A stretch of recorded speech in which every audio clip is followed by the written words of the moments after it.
Columbina, we're back! Huh? She's not here. Weren't there a few Kuhenki here last time, too? Where did they all go? Walkies? For Kuhenki? You're not pets, you know. Oh, well. Looks like we just came at a bad time. Let's try again tomorrow. There's still a few days until Moon Prayer Night, so we're in no rush. Besides, she needs time to rest anyway.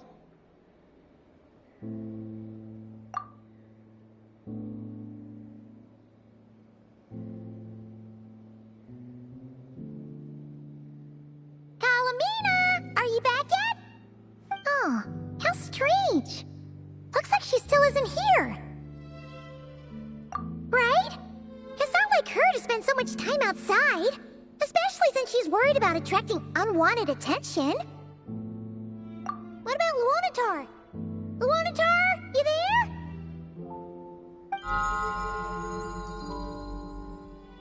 Hey! Do you know where Columbina went? Sorry, didn't understand.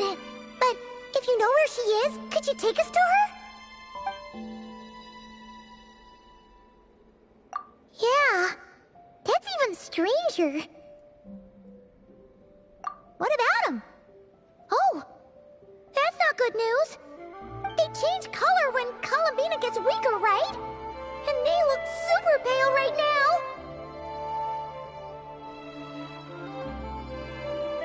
Good idea. She might know what's happening.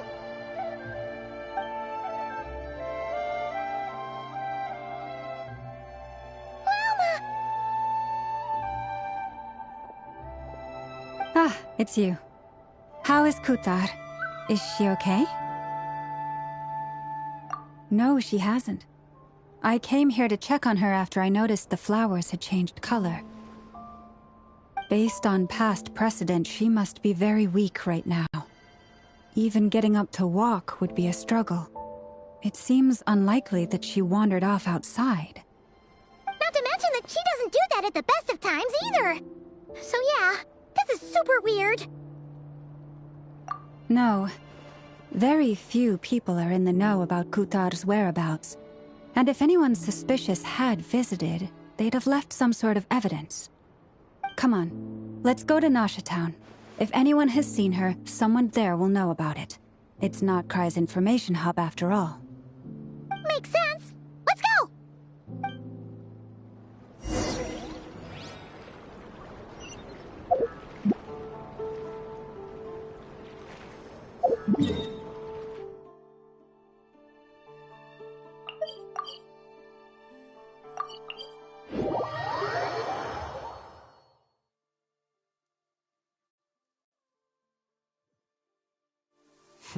You look worried. Relax. It takes more than a little rainfall to extinguish my lamp.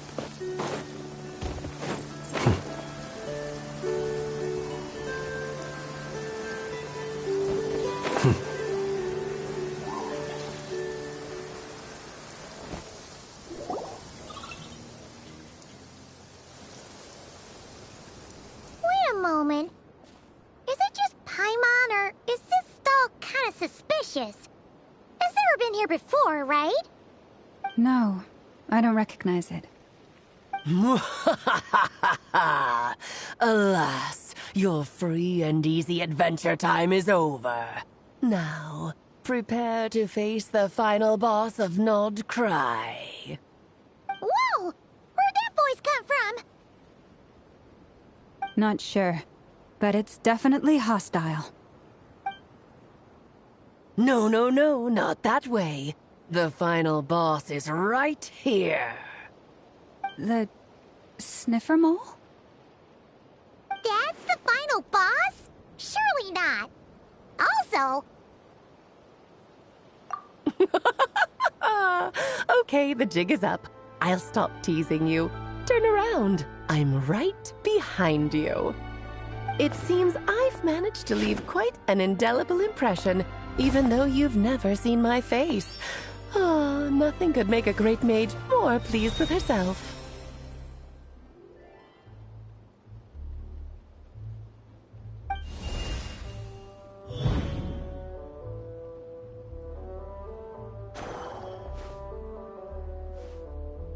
What is going on? I've heard that all the big shots in Teyvat have long, wordy titles that stun people speechless when they make their entrance. Unfortunately, none of them are affiliated with the Hexenzirkel, and we ourselves keep a very low profile. The notorious name-dropping doesn't quite work for us. Still, I, for one, think I'm really quite amazing. So that didn't stop me from coming up with a title anyway. Alice! It's really you this time? Not a lantern or a Dodoko, but Alice in the flesh? Oh, that's right. So, what do you think? How does it feel to finally meet me? You look like... Oh, that's the first thing you thought. A little surprising, but that actually makes me very happy. Because that means that when Klee grows up, she'll be just as stunningly beautiful as her mother. So she's a friend of yours? Kind of. This is actually the first time we've seen her in person. I see. Madam Mage, that was, quite a powerful entrance. I certainly won't be forgetting it anytime soon. It's okay, Lauma, don't force it. Paimon will do the honors. This is Alice from the Hexenzirkel. She's a friend of ours. And of Arcus, too. That's right. She's a good person, just kinda... unpredictable. Well, what is the human heart if not unpredictable? Hmm? If we could not do as we please, how would we differ from machines? I am Lauma, Moon Chanter of the Frost Moon Scions. It is a pleasure to meet you. Oh, I know. Before you got here, I spent a good, 15 minutes getting up to speed on Nodcry's present situation. In other words, I've read the whole in the last episode part, so we can skip the pleasantries. Fair enough. Well, Miss Alice, I can already tell that you have quite a unique personality. He'll get used to it. Paimon sure is. So anyway, what are you doing in Nodcry, Alice? Oh, I thought I told you already. This time, I'm the final boss. And what a formidable foe I shall be. Powerful, confident, decisive, and good luck finding my weak spot. You will never succeed. Oh, drat. My one weakness, and you found it in an instant. Fate has been dealt a devastating blow. Thus falls the great Dodo King. Why are you playing along with this nonsense? For funsies, of course. What's wrong, Paimon? Are you disappointed in me? Am I a gigantic letdown? No, it's just... you seem like a busy lady. And this is the one time you've shown up in person. Paimon figured it would be for something more high stakes than just goofing around. You're quite right. I'm here in Nodcry because something big happened. Something big enough it caught the attention of the Hexenzirkel. It concerns the 3 moons, Teyvat's borders, and of course, the moon goddess you are currently searching for. Kind of. Why don't we discuss this over a pot of tea? My main reason for coming on this trip to Teyvat was, of course, to have some fun. But I do technically have a job to do as well, namely, maintaining the stability of Teyvat's borders. I'll skip over the complicated parts, but to sum it up, abyssal energies are all that lie beyond Teyvat's border. We'd find ourselves in a real pickle if they ever made it through. And the phantoms you've been seeing are a sign that the border has been disturbed. No wonder they tend to show up around Moon Prayer Night. Is it because the real moon is now so close to us that its power can cross the border? In part, but only a negligible amount passes through. Just enough to influence the verdant crests and so on. And as you've noticed, there has been an unprecedented number of phantoms appearing this year. The influence of the moon beyond the border cannot explain this. No, there is another far greater factor at play. The trilunar syzygy. A trilunar syzygy. Eons ago, before the heavenly principles came to Teyvat, it was the then 3 moon goddesses who controlled the laws of this world. Oh, that's exactly it! The 3 goddesses split these powers amongst themselves, promising never to consolidate them into one singular body. This was meant to keep the world stable. But, fast-forwarding to the present, the eternal moon's marrow is with you, while the iridescent moon's marrow, which should never have appeared in this world, has been retrieved. Add that to the presence of a moon goddess in the flesh and... the power of all 3 moons is gathered here in Notcry. There hasn't been an event like this since the War of Funerary Flame. And it's having a noticeable effect on Teyvat's borders. Because I wish to give my darling daughter a peaceful, sunny environment to grow up in. Is that a good enough reason? Kinda sounds like you're dodging the question, but it does make sense. Well, that's one reason anyway, and the most important one. The others are a little complicated to explain. For instance, cleaning up after dearest Miss R. Albedo could tell you more about that if you're curious, but right now, I have a more important question to ask you. Why are you collecting the moon marrows? I see. Nicole told me about that legend once. Nicole? You mean Mage Anne? Oh, so you remember. Ah, yes, of course. That was a story about fate, her area of expertise. But back to the story of our dear moon goddess. I'm afraid her intended method of returning to the moon is unlikely to work anymore. What does that mean?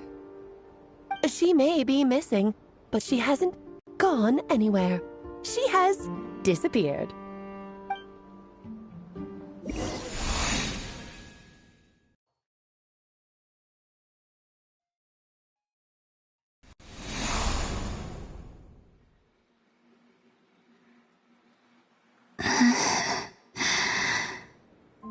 My body is so heavy. Wait, no. It's my mind that's heavy. My arms and legs are as light as a feather. What's happening to me? I feel drowsy, like I've been asleep for too long. Is it daytime or nighttime? Is the moon out? I think I'll go for a walk.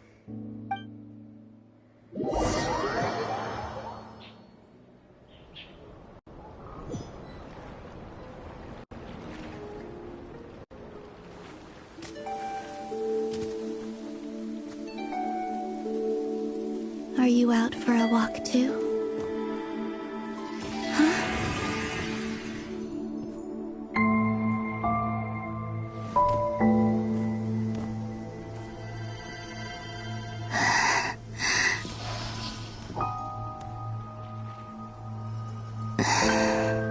The day has come at last.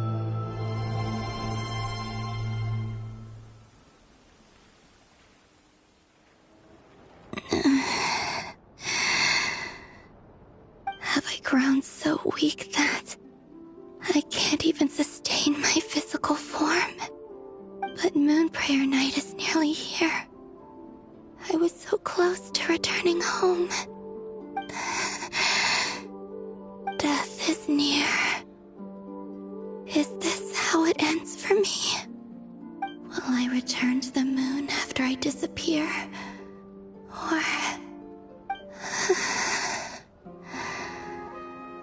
I don't want it to end like this. So far, at least, I still exist. Even if not physically, I can still feel. But as my power wanes, I'm sure that too will fade. I suppose I might take one final look at this world. The world where I was born.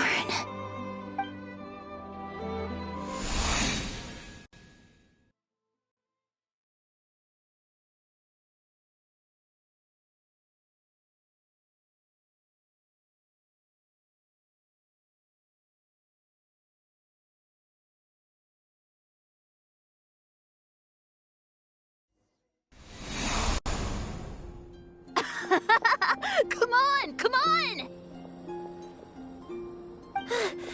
Wait for me! The Frost Moon Enclave. How much it has changed since I was born. These decorations, they're so heavy. It's times like this when you kind of wish men could be priestesses and acolytes. How fascinating. I've never had the chance to be privy to people's private lives in this way. In the past, people would get so solemn and serious the moment I showed my face. Like they were frozen stiff. Karina, Lametti, it's time to eat. Coming! I want to watch them a little longer.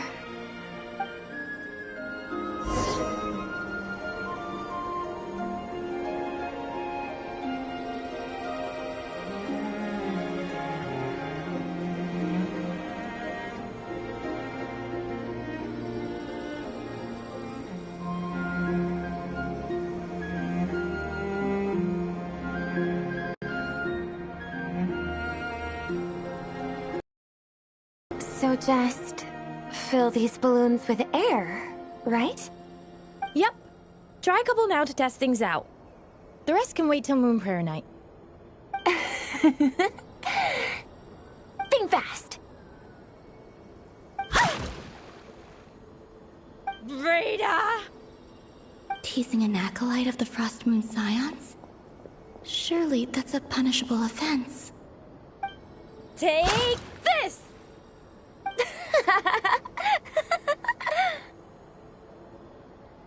Huh? All right, enough horsing around. Lady Lauma gave us a task. We should get back to it. The task is just to check that the balloons don't leak, right? Doesn't matter if we fill them with air or water. Yeah. Okay, you got me there. And you got me there. But still, we can't use all the balloons before the festival even starts. We won't use all of them. And as long as Lady Lauma's trusted acolyte doesn't snitch, this can stay as a little secret between friends. A couple more can't do any harm, right? Oh, you menace. Then, think fast! Is pumping a balloon full of water really so much fun?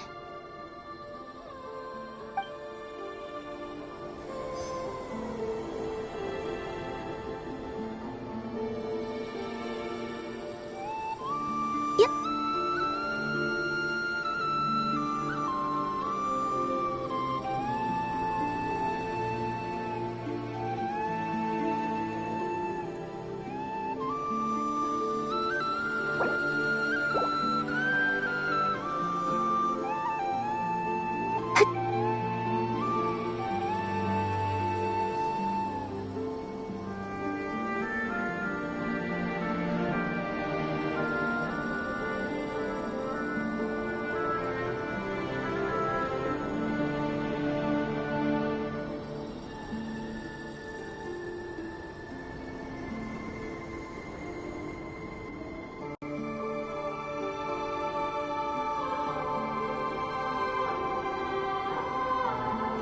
I'm sure you're both tired from playing all day. Come on, eat up.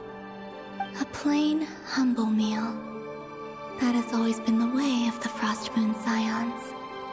Huh? How come Lametti got a midsummer berry dessert? Oh, I always get Lotta Berry. I don't mind sharing. You can have a bite of mine if I get to have a bite of yours. Hmm? They're sharing food?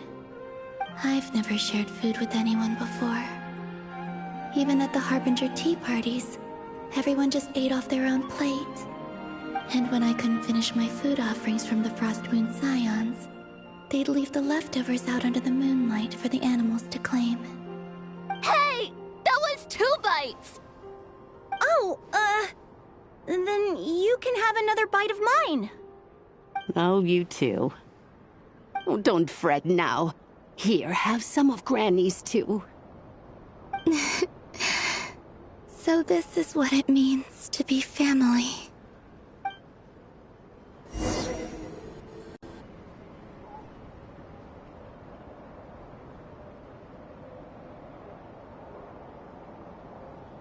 I'm seeing so much that I'd never usually get to see.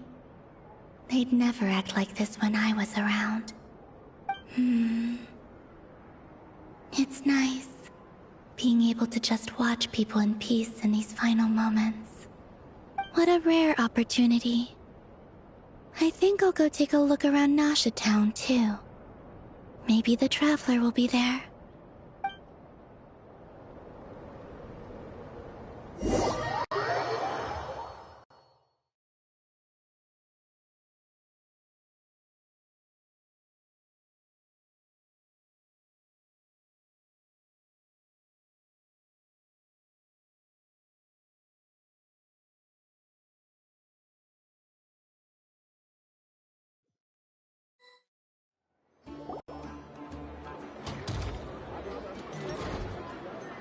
After the War of Funerary Flame, the Moon Goddesses were no longer recognized by Teyvat.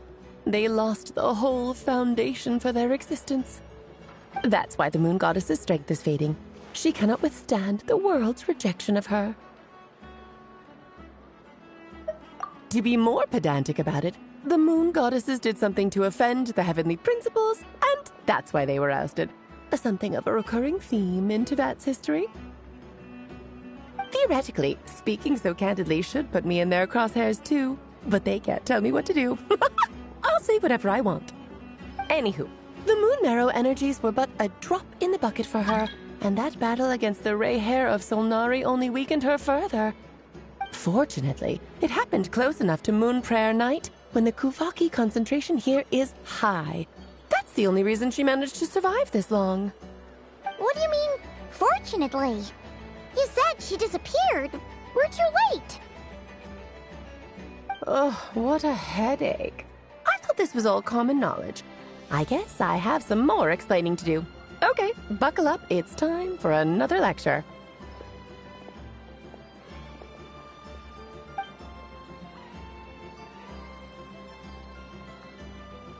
Now, I said earlier that the Moon Goddesses lost the foundation for their existence.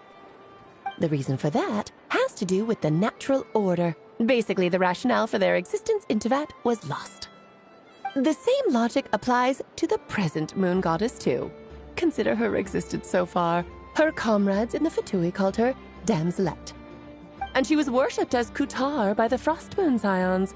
But these connections have now been severed, whether by her hand or yours. So, the rationale that once sustained her existence is now gone. Wait, we did that to her? Oh, well, strictly speaking, yes. But let's not start pointing fingers, shall we? I'll only end up as the big bad villain, and that's not the kind of final boss I want to be. Of course I do. I'm only the greatest mage in the whole entire world. Now, if you wish to find your Moon Goddess, there are 2 problems we need to solve.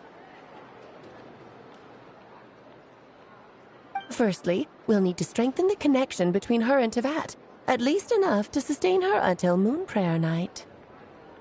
Strengthen her connection? But does that mean I'll have to rally all the Frost Moon faithful behind this? I'm afraid a bygone faith and a former home won't be of any help to her now. Do you know her name? Her name?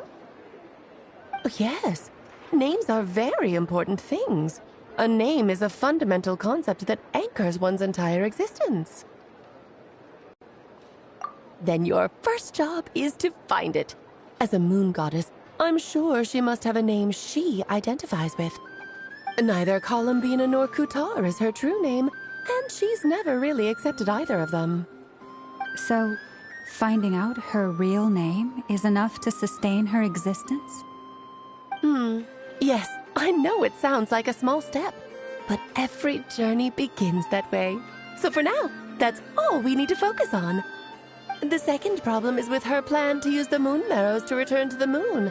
Unfortunately, piercing through the false sky will take an enormous amount of power. Given her current condition, she won't be able to provide anywhere near enough power, even if she recovers her physical form. But no need to fret. Nicole's the expert in this field, and I'm sure she'll figure something out. Wait, Mage N is going to help us out too? That means we've got 2 Hexacircle mages on the case. This is turning into a pretty big deal. Actually, this is more of a side quest for me. Like you said, I'm a busy lady, so I can't stay for too long. I'll have to return to Tevet's border soon. That's the upside you get for looking out for my little Klee. Hopefully that will incentivize you to carry on keeping her company in the future. Anyway, jokes aside, you'd better get moving. It will take quite a miracle for the moon goddess's consciousness to hold out till moon prayer night. Oh, I suppose I might as well tell you where Nicole is before I leave. Off you go now. Time to meet your new friend. Oh, yes, and a little suggestion. Don't forget to mind your heads. What? I wonder how Duran's doing. I should really go see him before I head back. You really are super busy. I most certainly am. There's so many children I have to keep tabs on just in Mondstadt. Duran, Albedo, Venti, Varka. Klee didn't make the list, huh? Of course not. Klee is my pride and joy. I have no qualms about her, because she's the best child in the whole wide world. Yeah. Klee's a little angel. I'm glad you agree. Well, all the best. See you when I see you.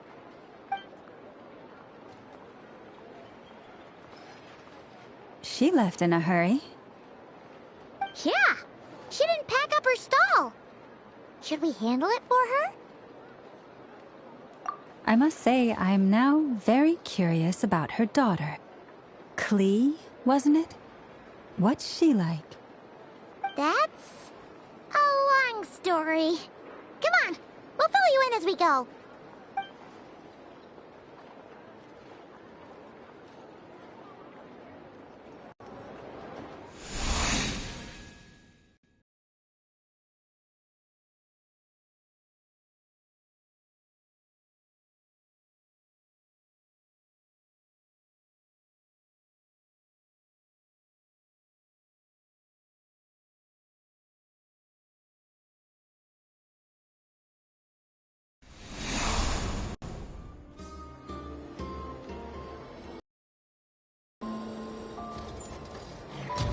What a lively place.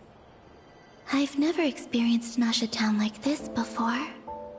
Hey, you old geezer! Your hammer's rusted through! Who are you calling old geezer? Are they quarreling? I'm looking right at him! You've really gone downhill since giving your daughter free rein in the workshop.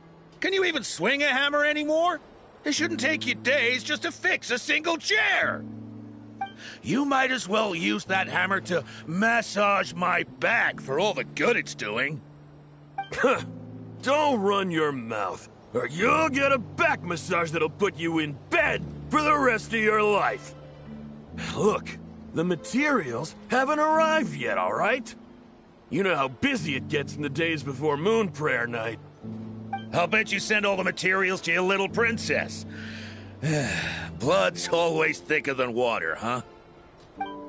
All right, you've made your point, Uncle Koski. As soon as the materials arrive, fixing your chair will be the #1 priority. And Dad, If you've got time to chat, why don't you lend me a hand, See? Lolka knows what the score is. I guess they're friends. But the way they spoke to each other was so ugly. Then again, it wouldn't be the first time I've seen something like this. Columbina! Sing outside my door in the middle of the night one more time, and I'll unscrew your vocal cords. You hear me? Oh, Zandrone. So that was her way of trying to be friends with me. What a pity. I won't get the chance to say any ugly things in reply.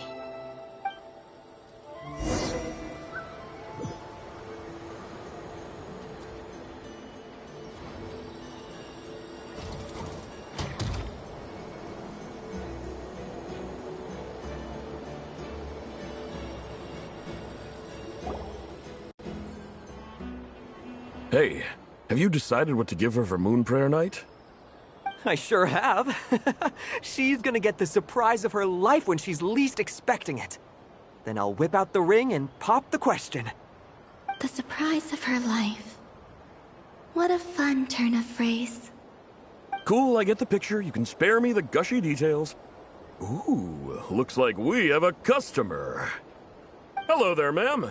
Would you like some Moon Prayer Night candy? Huh? Is he talking to me? Can he see me? Here you go.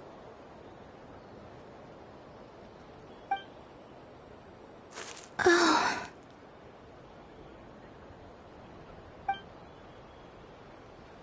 Come back anytime. Right. Now, where were we? I don't know why, but I still held out hope.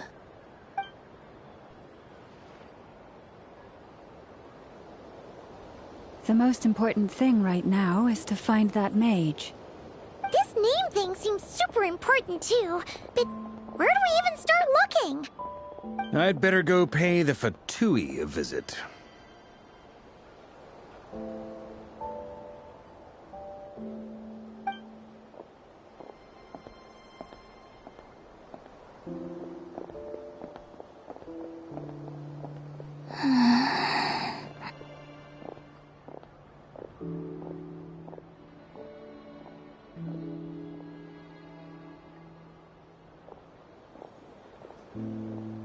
Columbina?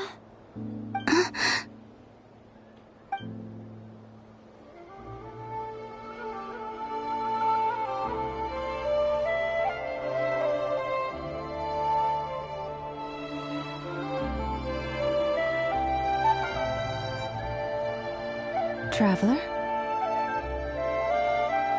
Let's go! This is no time to be spacing out!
Where are they going?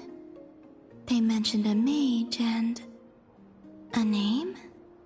So, Mr. Varka, are you acquainted with this Nicole? Or should I call her Mage N? Not really. We've never met, though she has come up in conversation. From what I've gathered, Alice kinda took Nicole under her wing. taught her how to speak in a more ladylike fashion, that kind of thing. Huh. Hard to imagine Alice as an etiquette coach. Yeah, Alice is a larger-than-life personality, I'll give you that. But then again, that's why she's able to draw such an eclectic mix of people into her inner circle. If I remember correctly, being an interesting person is actually one of her main entry requirements. So, if you ever wanted to join the Hexenzirkel, I'm sure you'd both be eligible to apply. Hey! Don't go around making promises on Alice's behalf. I wouldn't dare. I'm just trying to paint a picture of the Hexenzirkel for you. Okay, sure. Anyway, since none of us have ever met Nicole, how are we supposed to find her? We can't just go up to every woman in sight and ask, "Hey, are you Nicole?" Maybe something she's wearing will give it away? Like, a windbloom pinned to her chest or something. Wait a minute. Alice never said Nicole was from Mondstadt. Oh, true.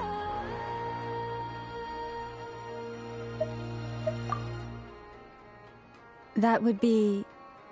this young lady, then?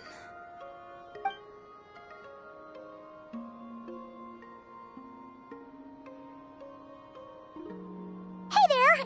Sorry to disturb you, but... are you Miss Nicole?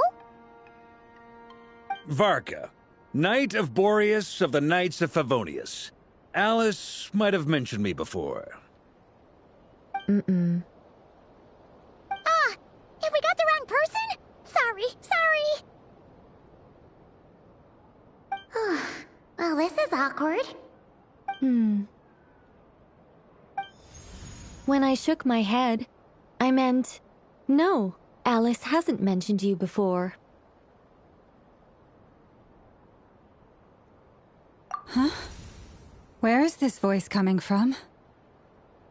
My apologies.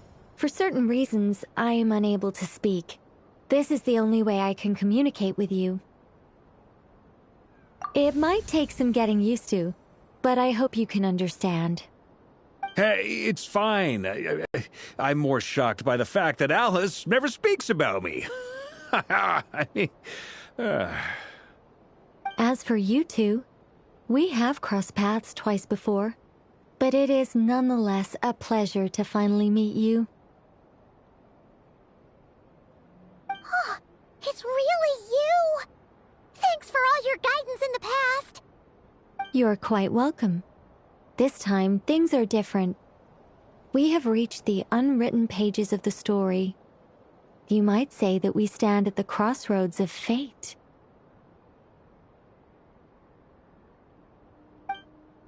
Now then, allow me to formally introduce myself.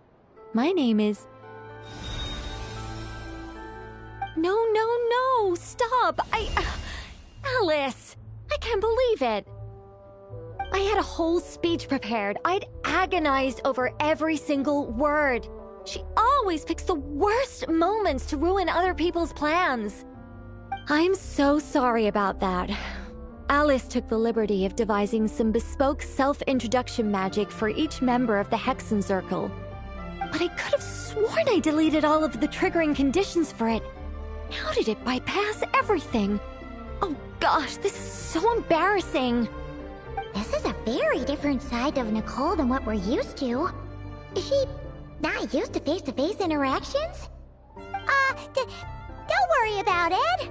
You've seen that introduction magic once already, so it wasn't too much of a shock. Please go on, Miss Nicole. We'd love to hear what you have to say, or, well, communicate. Huh? Are they talking to this lady? But... will you all promise to forget that horrendously embarrassing introduction? sorry, embarrassing. When?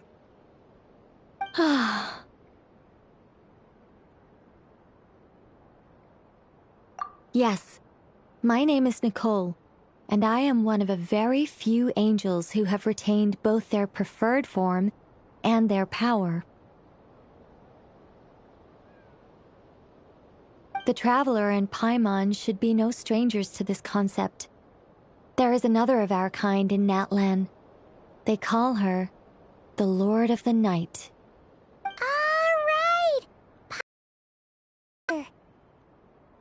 Yes. Well, I have retained more of my power than she. It's because I don't have a long-term duty to fulfill. To be more specific... no. We'll be here all day if I get into the specifics. Moving on. If I'm not mistaken, you are here because you wish to learn how one might reach the moon beyond the sky. That's right. Is that something you can give us any guidance on? Yes, I do know a way. It began with the Hyperboreans, who lived after the War of Funerary Flame. Blank looks. Maybe I should start with the background of the war. Or maybe not. It shouldn't be an issue. I'll fill in the gaps for you when we have more time. Anyway, after that war ended, the three moons retreated to beyond the false sky. The Hyperboreans were humans I once aided. They accepted the civilization and creations bestowed upon them by the angels. But despite accepting many blessings of the angels, many among them still held on to their faith in the moons. They were reluctant to accept the new order. Even after the War of Funerary Flame, they sought to contact the moon goddesses beyond the sky and receive their guidance. But all three had passed away by that point.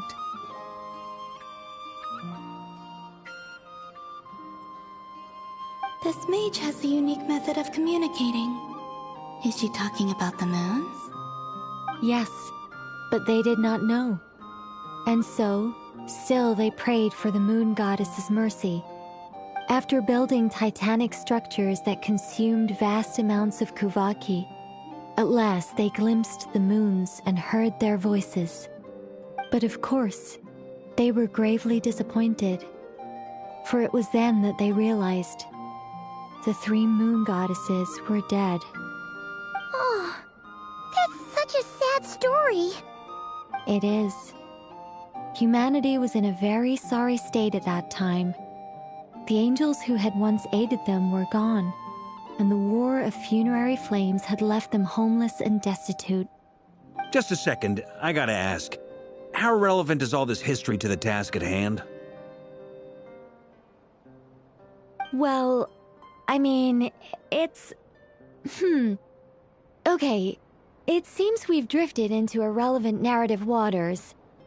It's been a while since I've had the chance to speak inside someone's head. As soon as I got started, I lost control, and the words just flowed out like a waterfall. What I'm trying to say is... Right, yes, that's it. The relevant part is the ritual created by the Hyperboreans. The fact that they bypassed the false sky and saw the true moons implies that they successfully built a connection between Teyvat and the outside world. Which means, with enough Kuvaki and a sufficiently stable connection, it should be feasible to send one person over the border. Okay, so they built some kind of portal?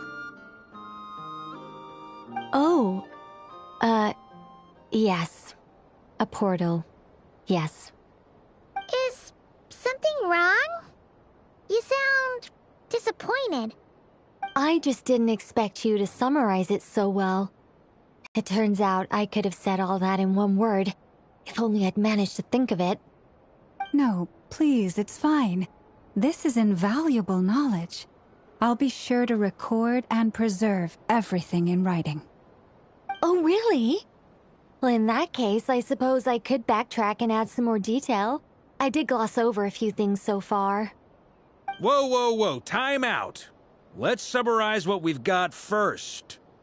The Hyperboreans were the last ones to use this method, right? So we somehow need to find whatever structure they built and make sure there's enough Kuvaki to power it up. Luckily, we have the moon marrow of both the eternal and iridescent moons, so we're all good for Kuvaki. Which means the key issue we need to focus on is finding the place. Am I right so far? Yes. Although I expect the structure is long gone by now. That said, what if we could take advantage of the phantoms to travel back to a time when it still existed? Well, travel back isn't quite accurate. It's more like we'd be creating a handshake between 2 points in space-time. We wouldn't even have to pick a time when it still existed. It could just be a time when it still appeared in phantom form via projection, or we could project our own phantoms, fold them together at... You look lost. Was that too hard to follow? Yeah, things got a little, technical there. Paimon's brain is reaching capacity. All right. Let me think about how to put this more simply. Okay, got it. Over the next few days, I'll search for phantoms that we can use. Once I find one that meets the criteria, I'll let you know and we'll regroup. By completing certain rituals, specific individuals will be able to enter the phantom and make it to the Hyperborean structure. If everything checks out, and it looks feasible, we'll just need to wait for Moon Prayer Night, and we can send the Moon Goddess back home.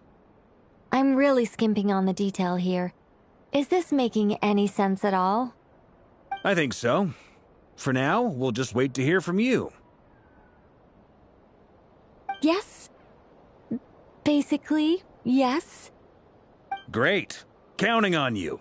In the meantime, we'll focus on finding the Moon Goddess's name. My name? Are they looking for a way to stop me from disappearing? Miss... Go on, Miss Nicole. This conversation was a little all over the place. I didn't catch your name. I am Lauma, of the Frost Moon Scions. Ah, I did wonder. I noticed that you listened very intently when I spoke about Hyperborea and the moon's history. If you'd be interested, I'd love to visit you this evening and go through it again in greater detail. Also, if you were serious about making a record, it would be too risky to simply write down the raw details as is. I would suggest some tweaks. Maybe rewrite the stories as fairy tales or fables, perhaps even prayers.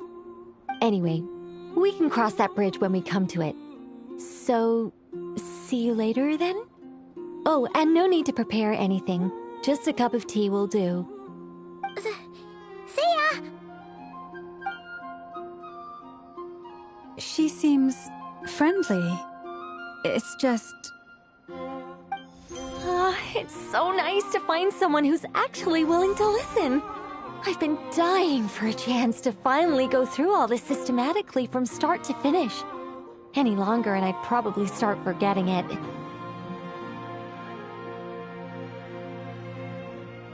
Now Paimon gets why Alice told us to mind our heads. Ha ha ha ha! What did I tell you? A lot of quirky people in Alice's orbit. Now then, the next order of business is... where do we start looking for the Moon Goddess's name? Maybe the rest of what Nicole has to say might give us some clues. Once I've heard her out, I'll summarize the salient points and share them with you all. I'm also inclined to review our other documents. Yes, our faith was first established by our Hyperborean ancestors, but many of the more factually accurate records are from after Kutar's birth. Sounds like we're gonna follow Kalabina's journey through Devat, huh? In that case, we'll start by heading to the Frost Moon Enclave. Sounds like a plan. Take this with you. I'll see about getting in touch with the Fatui. It'll probably just be Arlecchino and Sandroni again. They're the only ones who would want to help. Thank you, Mr. Varka. Ha ha ha ha ha! Don't mention it. Honestly, I'm more comfortable dealing with the Fatui than prying into the details of a young lady's childhood. Catch you later. I should follow them, just in case there's some way that I can help.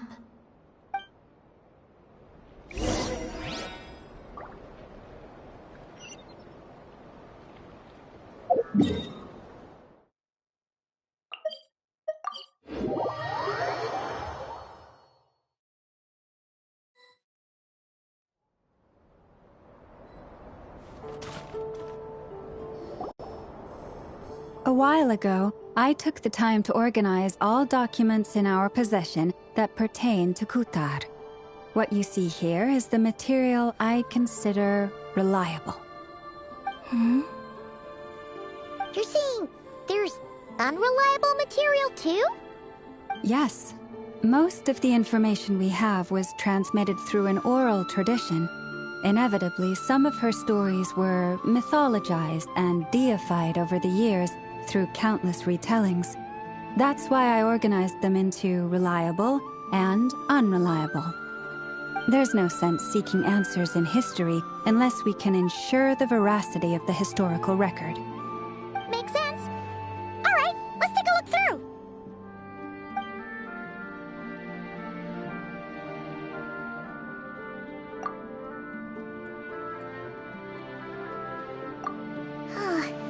Almost all these records refer to Kutar instead of Columbina. Although neither of those is her real name.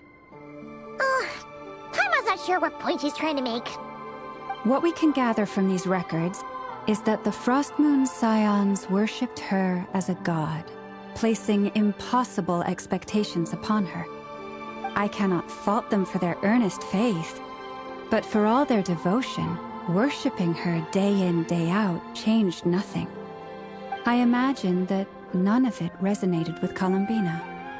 It wouldn't surprise me if, even back then, she had already begun to reject the name Kutar and everything it represented. Lauma speaks the truth.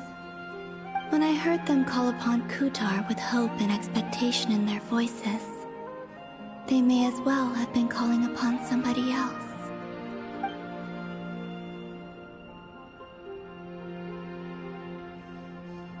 Well, that's a bit complicated. I looked at the level of detail, perceived authenticity, prose style, and how realistic their portrayal of Kutar seemed to be.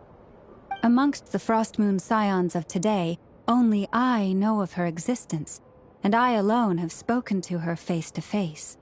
As such, I know that there are certain things she simply would never do. That being said, I have sensed some changes in her lately. Changes? Me? Seems like this is getting us nowhere. For what it's worth, why don't we check the unreliable sources too? Sure. Give me a moment.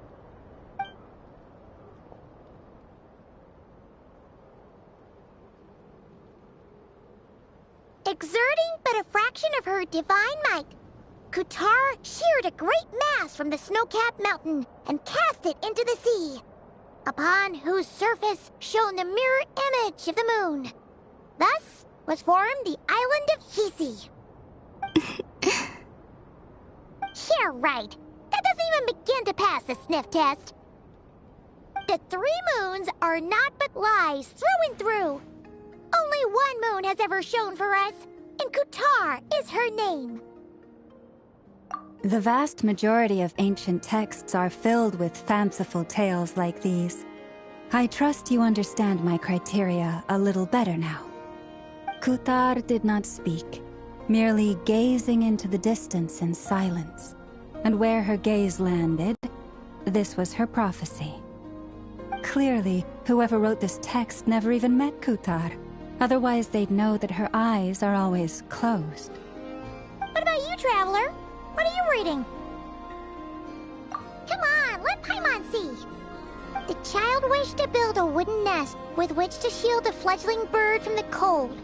But being so young and lacking in strength, the child could not snap the branches from the trees. Kutar was passing by. Upon seeing the child, she summoned forth a Kuhenki, who built a beautiful nest for the child. I remember that. Not knowing the meaning of Kutar's divine intervention, the child dared not to respond, and thus ran home to call their parents. But Kutar was gone. The Moon Chanter declared the event a miracle and took the nest as a relic, placing it on high for all to see. The child was named as one favored by the goddess and was greatly respected amongst the people. Yet, no further miracles were bestowed. and this matter was forgotten in but a few years. Huh. Any thoughts after reading that? Yeah. Columbina probably just wanted to join the kid in making nests. Ah. I'd originally considered this a fabrication, because Kutar did not perform any similar actions in subsequent records. But now that I think about it, it does seem like something Columbina would do. It's just that... She didn't know how other people would interpret her actions. She was probably worried about making things difficult for people. So, she gradually stopped joining in. Yes. Oh, that's so sad.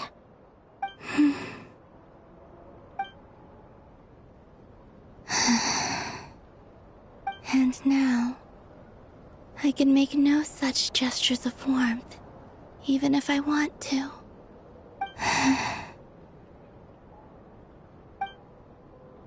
Still no name.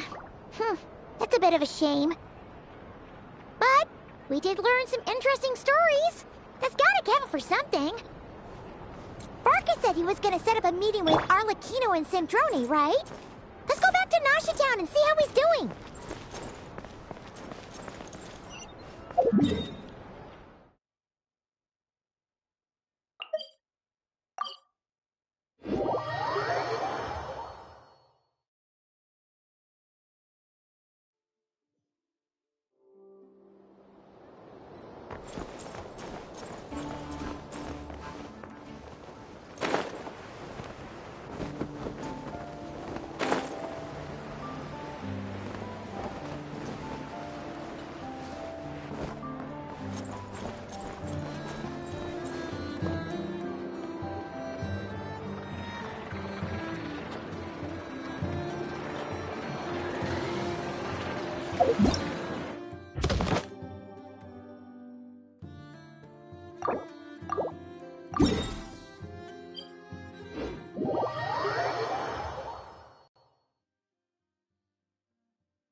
He who wishes to peer into the abyss needs simply to wander through Nodcry on a misty night. The march of the Wild Hunt will be sure to drag him into the darkness.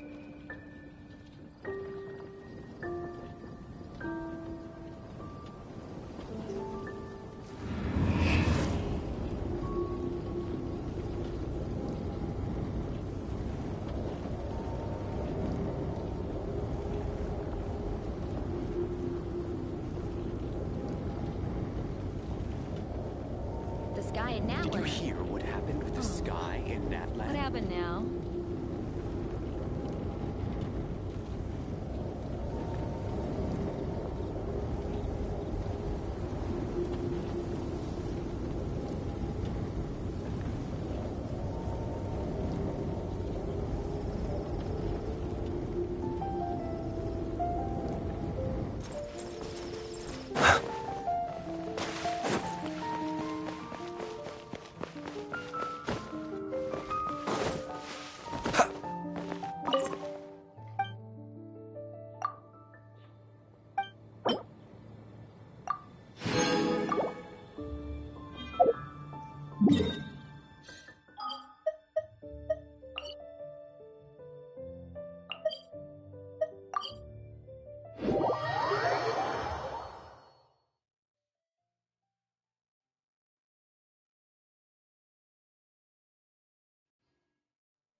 Let's see.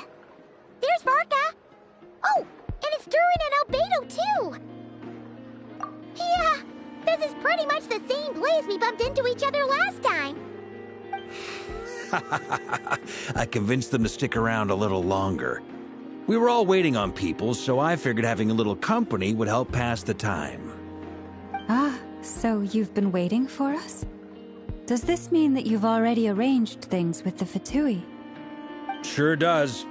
Now you're back, we can go meet up with them together. How'd your investigation at the Frost Moon Enclave go? Well, we didn't find out Columbina's true name. But apart from that, it went pretty well. Aha, just as well that I didn't tag along then. I'm sure our moon goddess wouldn't want every man and his dog knowing all about her private life. Still, desperate times, desperate measures, I guess. Someone had to do it. So, Varka was waiting on us, but what about you two? Are you waiting for Alice? Oh, no. We already met with her. We discussed that experiment I mentioned to you last time. Oh, and she also handed me this communication device. That's right. I understand she informed you about the relationship between the Phantom phenomena and Teyvat's borders, yes? She wants me to help her with some more experiments on that front. She said that she'll contact me through this device with more information. Ah, I see. Following instructions and making observations. Pretty common research method. Takes me right back to Albedo's lab. Wait, then who exactly are you meeting? Someone you know. Albedo's met him too. But I don't think Miss Lauma or the Grand Master have been introduced. Introductions are overrated. Especially in cases like this. It's you! So? It's not like the Academia has prohibitions against going abroad. Also, I applied for leave. I've been writing to Hat Guy since obtaining a human form. I've already brought him up to speed on everything that's been going on in Nodcry. Hat Guy? Turns out, I actually have heard that name before. Oh? Then why did you react the same way I did? I only knew the name, not the fella. But since we're all here, let's do some introductions for what it's worth. I'm Varka, Grand Master of the Knights of Favonius. Lauma, Moon Chanter of the Frost Moon Scions. And I'm a Driosh from the Vahumana Darshan of the Sumeru Academia. Hat Guy. Good to see you again, Mr. Guy. I believe we last saw each other on the boat ride here.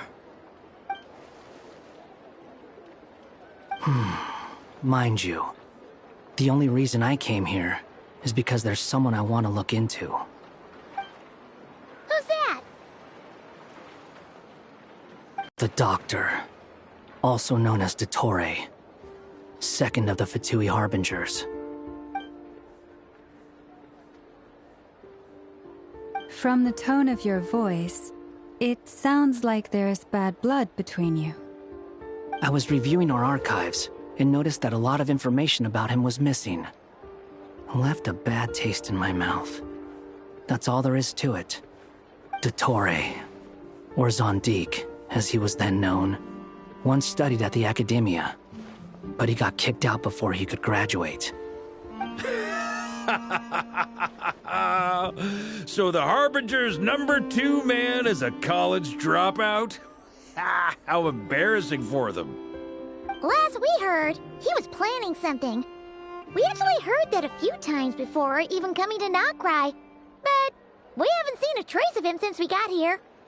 He only appears when something interests him. For all we know, he might have left already. But the fact he did something here at all is worth noting. It'll fill a couple extra lines in his file. Why does it sound less like a file you're writing and more like a criminal record? Anyway, we were just about to meet 2 of the other Harbingers. Want to come along? You might learn a thing or two about him there. Sure. Even though they're Harbingers, well, they're old acquaintances of ours, so, you know, when you talk to them, try to be... I got it. The Frost Moon Scion's relations with the Fatui remain tense. Forgive me if I do not attend. In that case, we'll continue assisting Miss Alice with her experiments. Good stuff. Everyone's having a fruitful time. All right, we better get going. I'll lead the way.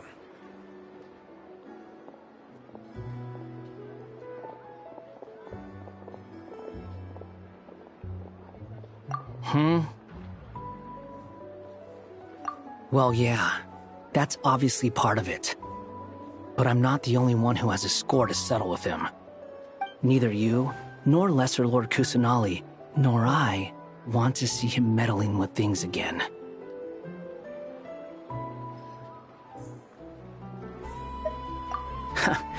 What's the hurry? Don't worry. Pigeons always know which way home is.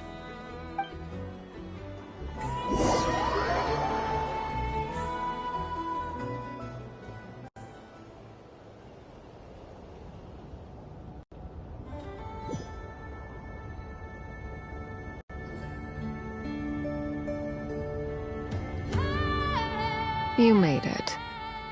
Who is this? A scholar from Sumeru.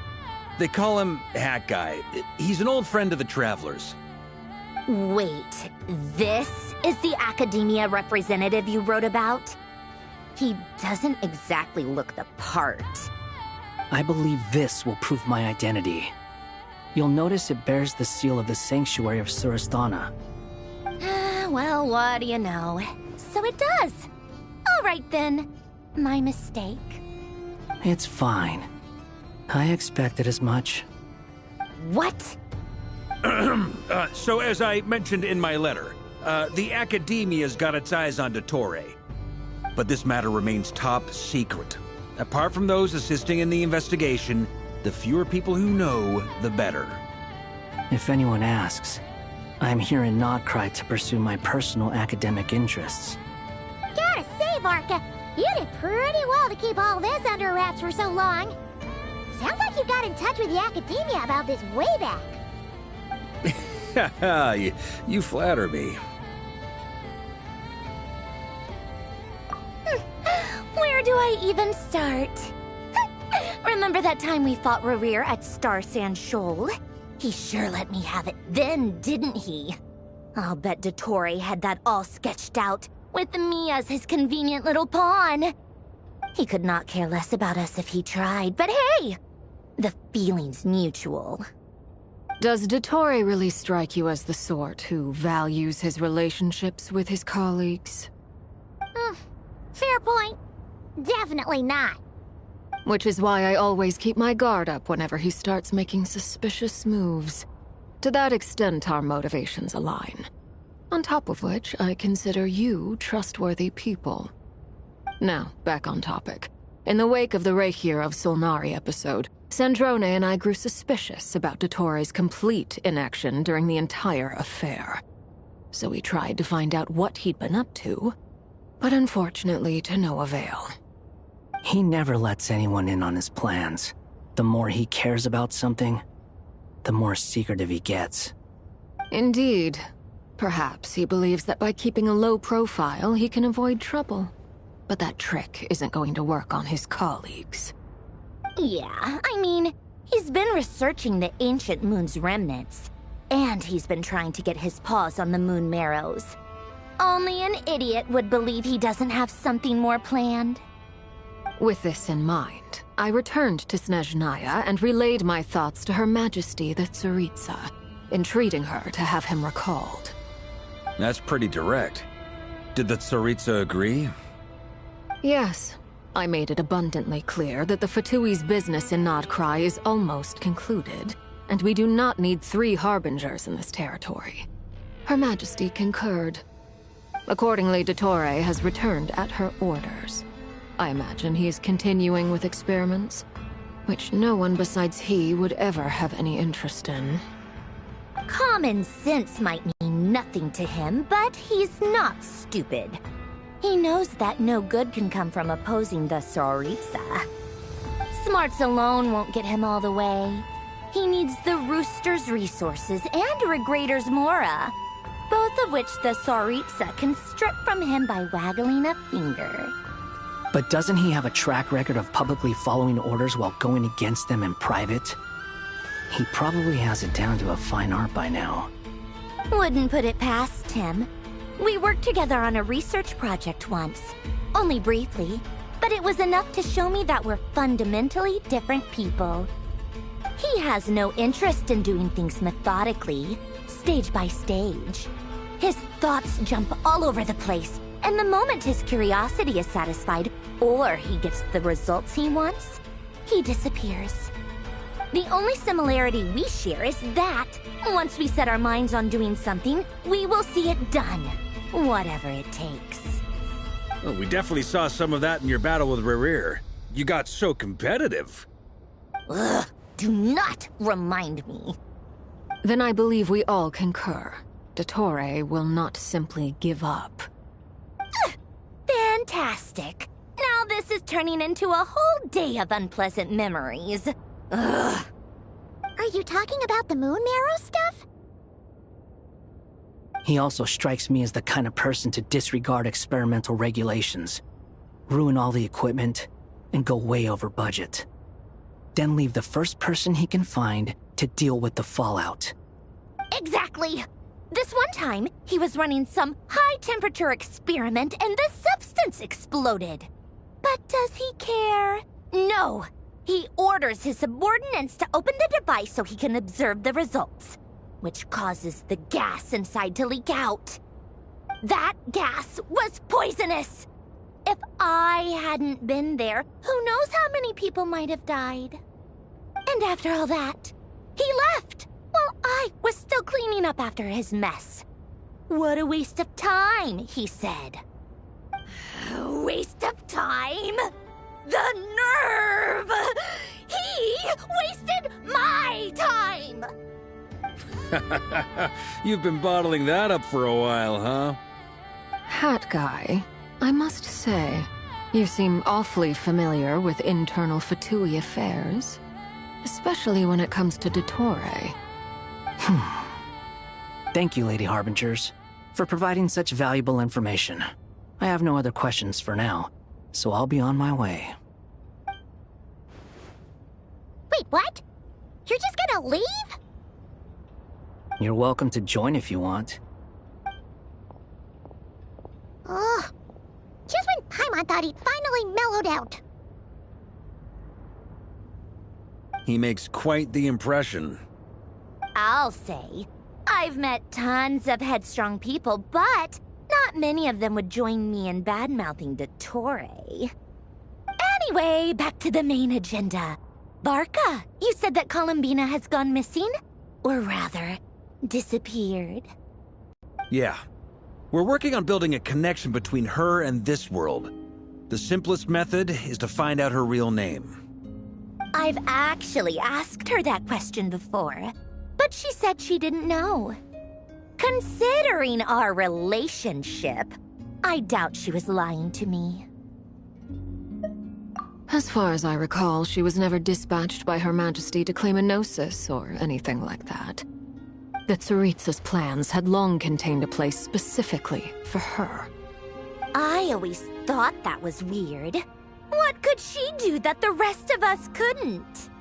Knowing what we do now, it's probably something related to Kavaki, right? More than likely. When she first arrived, Columbina would often go to Her Majesty and ask when she could start the task assigned to her. But Her Majesty always gave the same reply. The time has not yet come. So she spent her days in Snezhnaya doing basically nothing. The Tsaritsa has summoned a beautiful blind maiden to be a harbinger, giving her the third seat by virtue only of her enchanting voice.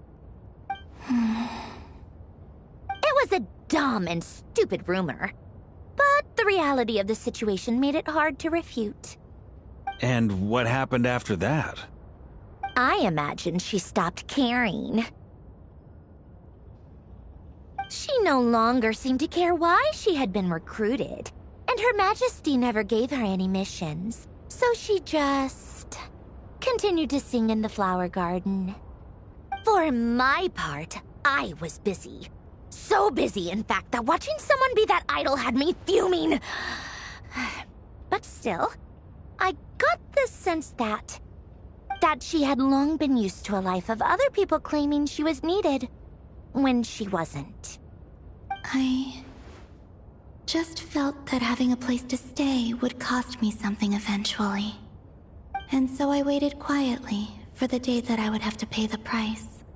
And on the other end of that spectrum, you had me. Someone once told me that I had the lousiest work and the toughest luck. That's a good way of putting it. I forget who said it, but those words have always stuck with me.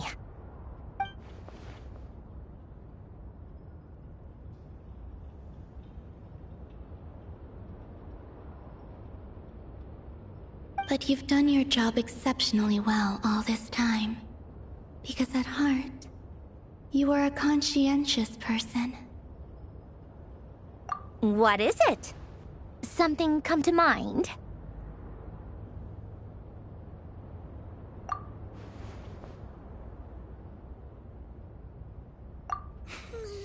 That makes sense. Nothing screams you are needed like your name shouted from across the town. Well, good luck with it. But if you ask me, Columbina is still the most shoutable name. I'm just so used to it now. After all the arguments we've had, I can't be bothered trying to remember another name for her. Nor I. Sandrone. Harlequino.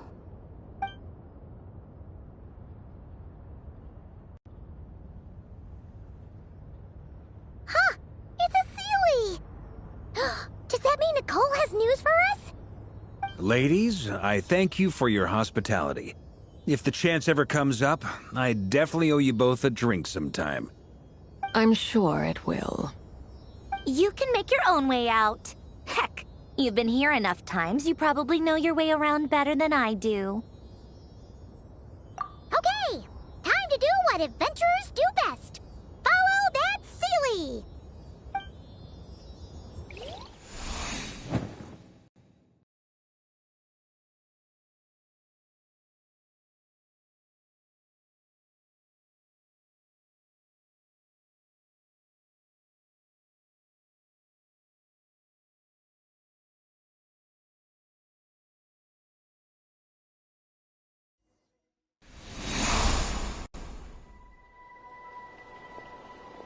Here you are.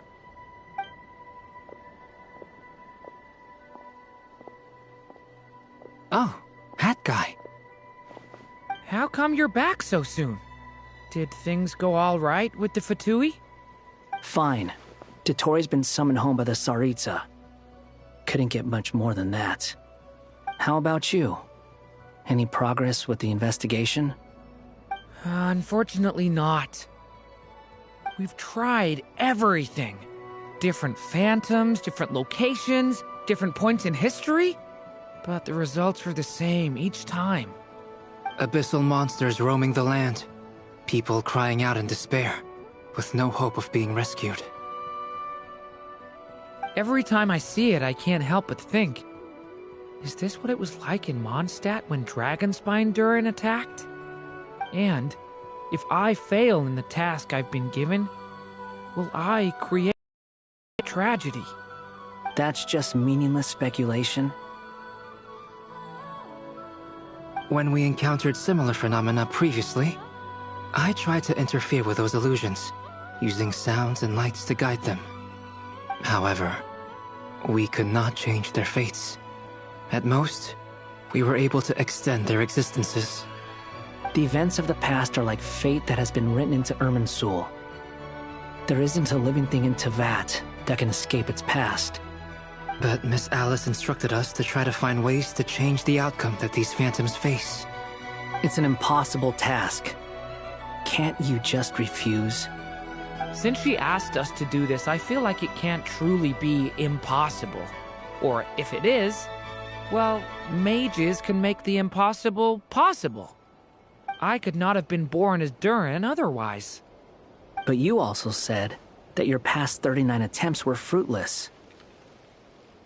That's true. But you're still going. Yes.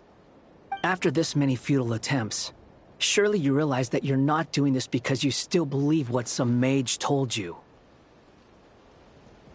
It's because you want her hypothesis to come true. It's something you wish for deep inside. So, think for yourself about what you want to do. As long as you don't believe it's futile, it isn't. Yeah.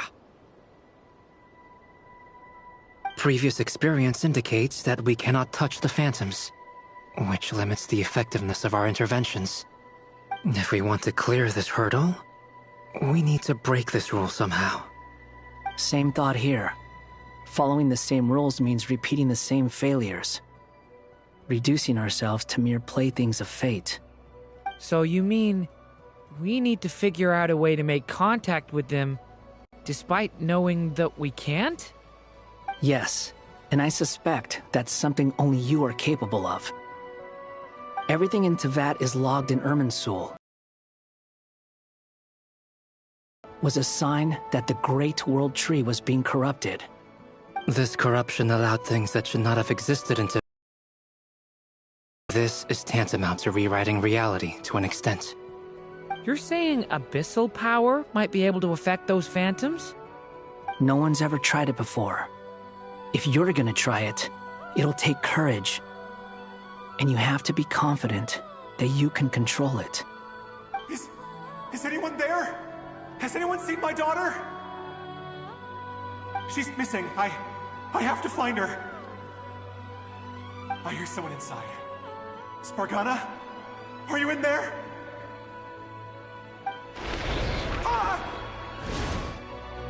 If I can use my abyssal powers to warn him that there is danger here, maybe it'll change his decision. Maybe he'll stay away. Yes.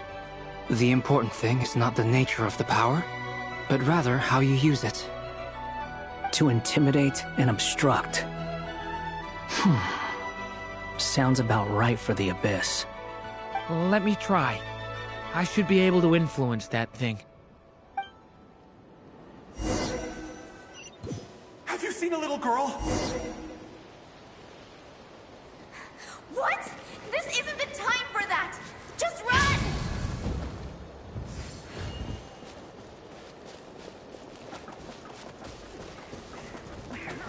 I hear someone inside. Spargana? Are you in there?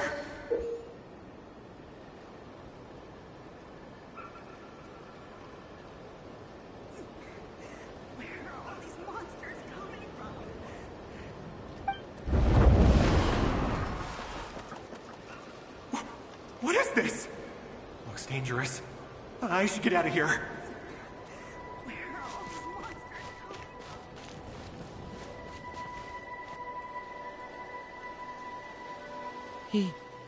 He really left. Ha! We did it! Don't celebrate too soon. Follow him. See what he does next.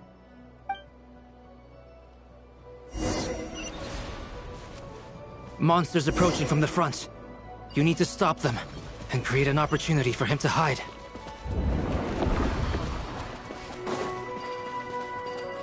No! There's monsters ahead!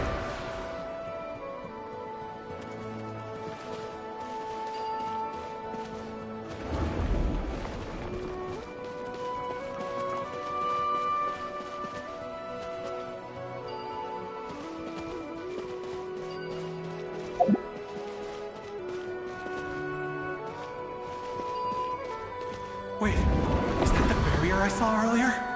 Why is it appearing now? It's as if someone's controlling it.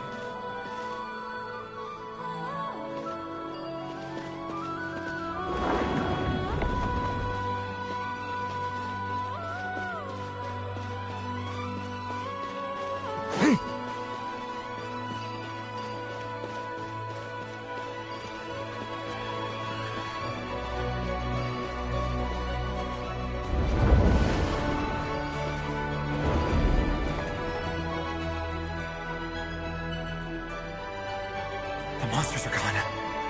Is it safe?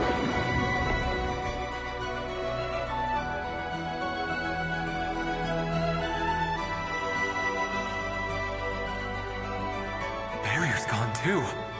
How odd. Anyway, I guess I'll keep going. Quickly, let's keep up.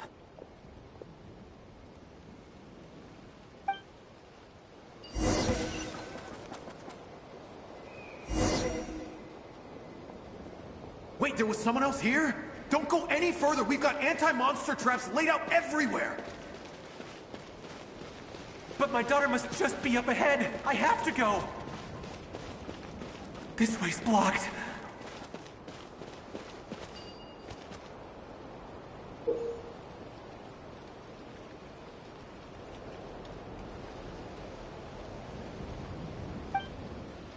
We might be able to use the explosives over there, but we need to take care not to hurt him. I'll use the barrier to keep him at a safe distance. This barrier seems to be helping me somehow.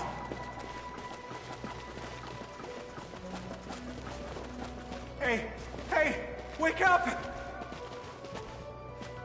Oh, no good. Gotta keep moving ahead.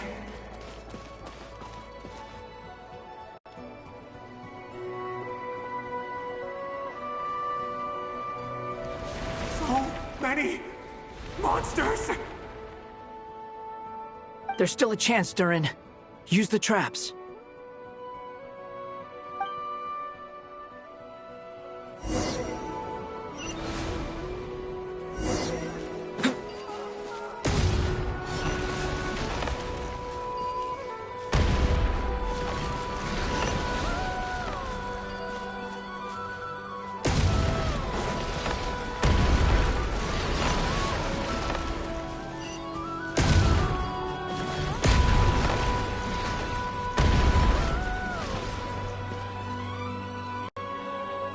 This is a new development. I've never seen this happen before.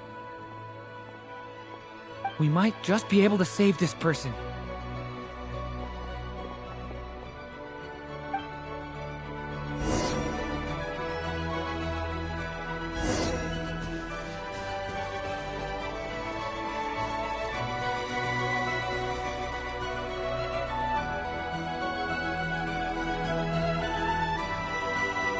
Hello there. Have you seen my daughter? Spargana is her name. She's carrying a large backpack. Get out while you still can, you fool. You won't find any survivors here. But I can't just leave her here. She must be so scared right now. Sorry. Wish I could help, but I haven't seen her. You'll just have to keep looking. Okay, thank you. If I do find her, I'll get her to shelter and come back for you. Don't bother. I've got nowhere left to go.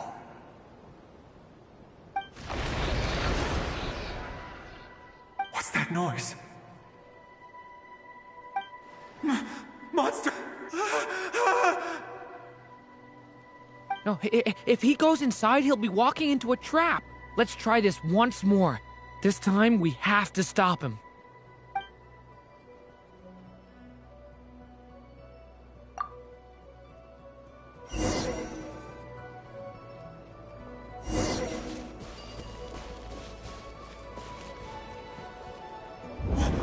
Why? How will I know where Spargana's gone like this? You know what? I'll trust this strange barrier. It's got me this far after all.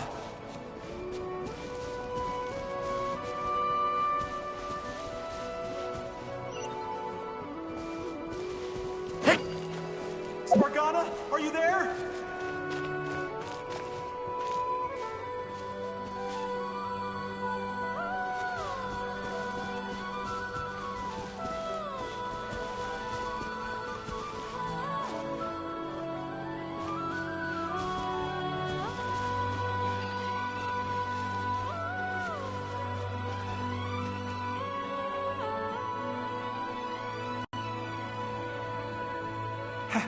Hello. I'm looking for... Huh? Looking for what? Everything here belongs to me. Get him, boys!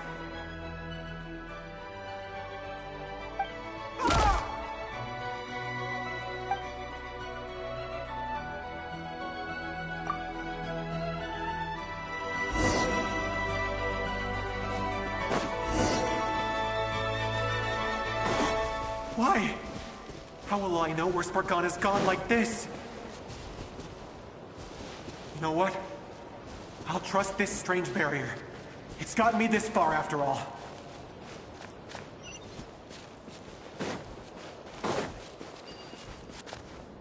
What? Hey! Let us out! Spargana, are you there?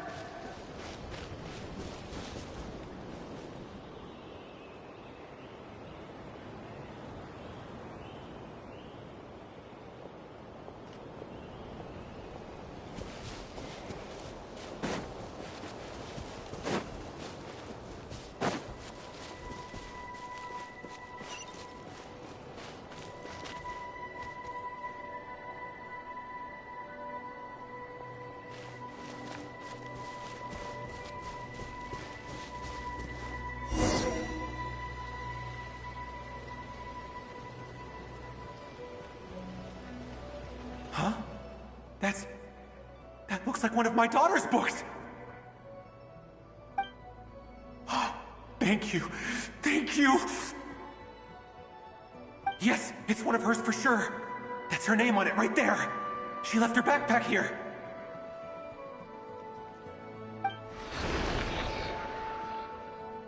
Durin, just like last time. Use the explosives.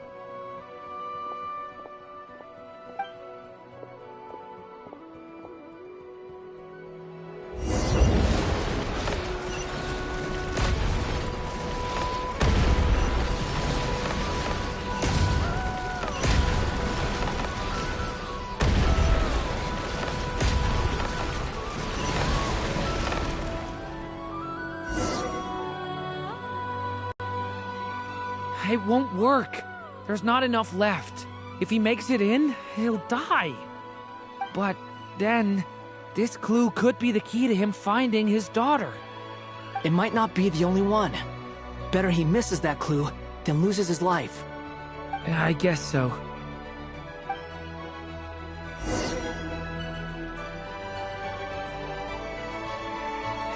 Stop him, Durin. We can't let him get any further in. It's my daughter's book! She's passed this way! Why? Why won't you let me go in? I've searched and searched and searched just for this! But how will I find her without any clues?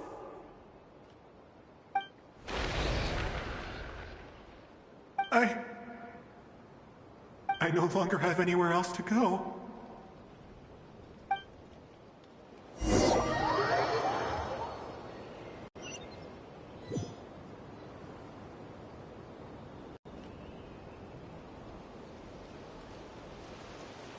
I'm sorry. I'm so sorry. He refuses to go anywhere else. Whether he opens this door or not, all that awaits him now is death. We couldn't change his fate. Albedo? Hat Guy? Let's try one more time. I don't know how we're gonna do this, but I don't want to give up either.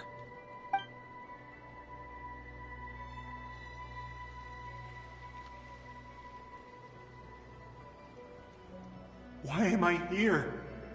What's going on? All these scenes running through my head. Where are they from? Huh? What's going on? His reactions have changed. How many times have I...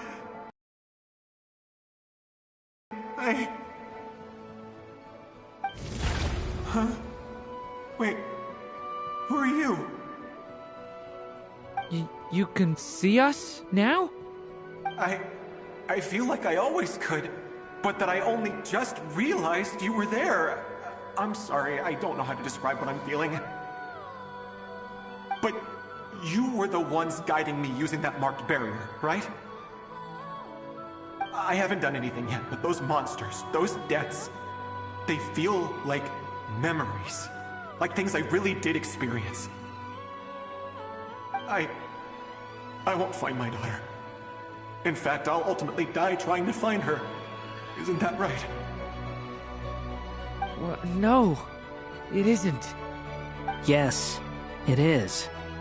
Even so, we're trying to find a way out of this.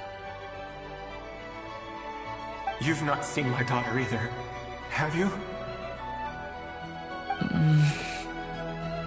It seems she really isn't here.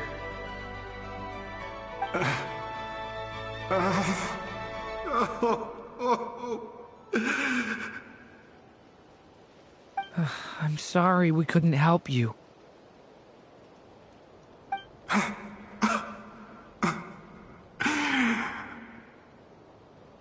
I'm just tired. Maybe this is destiny. Maybe it doesn't matter how hard I search. How long do I have left? Experience says 15 to 20 minutes. 15 to 20. Thank you for all your help. Let's rest a while. You look exhausted too.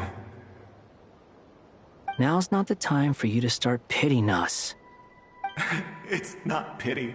I'm just realizing that I've only got 10 or so minutes left. You know?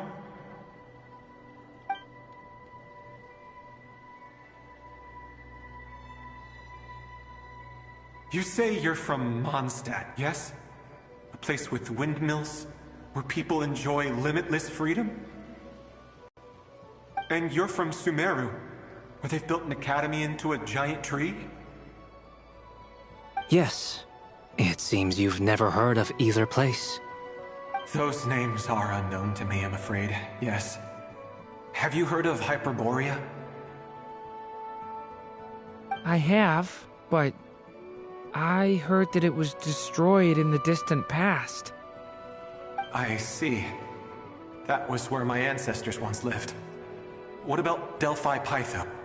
Was it later rebuilt? I've never heard that name. Then what about Sal Vindaknir? I have seen that name on stone tablets on Dragonspine. But I'm afraid the only things left of that place are its ruins. I see. Sure enough, there was no way to turn this around, huh? I'm sorry. I was the one who asked to chat, but it seems like we're too many ages apart. There's barely any common ground to start from. It's all right. We did hear something new, at least. From how you speak of your lives, things must be going all right for you, I guess. They are. Mondstadt is a place of freedom and happiness. There's a lot of good people in the church and the Knights of Favonius, and even outsiders find that it's an easy place to feel at home. We have festivals a few times a year. Everyone gets together to drink, sing, and be merry. Sumeru is a lot more uptight. Not really the kind of place where you can relax. It's a nation fraught with problems wherever you look. But if all you want in life is to seek knowledge, I guess it's pretty much paradise. That's wonderful. In other words, after this all-devouring black tide passed, humanity did not merely avoid extinction, but rose to build prosperous civilizations anew. I mean, I can see you all right now. That must mean the future isn't a total mess, right? That's true. Well, time's almost up. Let's part ways, I think. Might be best if you don't waste too much time on me. The chances are slim, I know, but I'd like to spend these last few minutes looking for Spargana. If things work out, I'd love to tell her about what I've heard. May we meet again. Well, or not, most probably. In that case, may your wishes come true.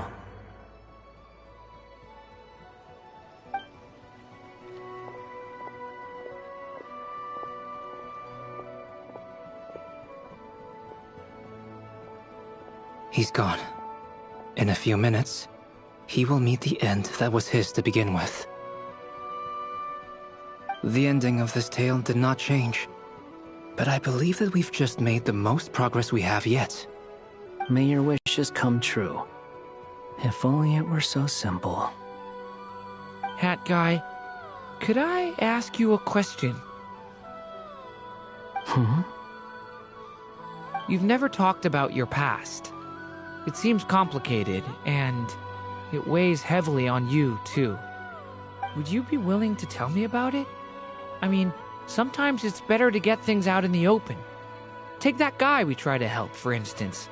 At least he said goodbye with a smile, right? I know about Albedo's past. Our experiences are very similar, and he created me.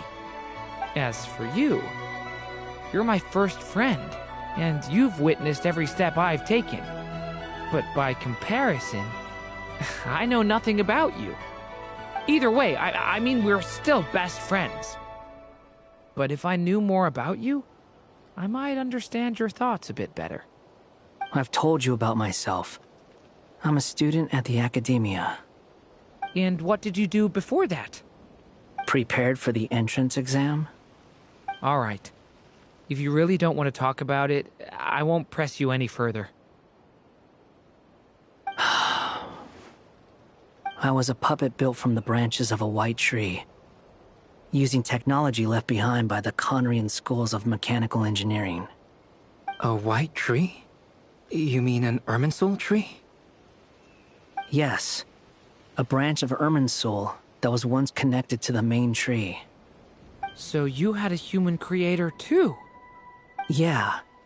But my creator abandoned me after deciding that I was a failure. After that...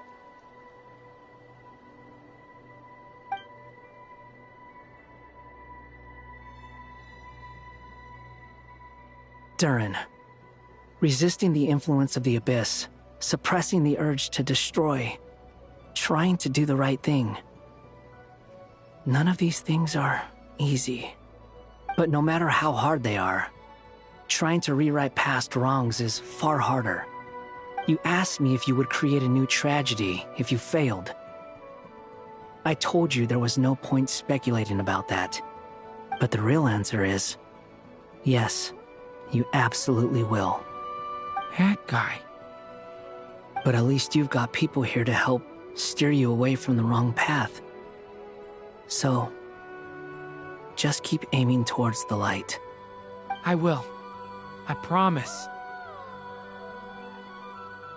All right, break time's over.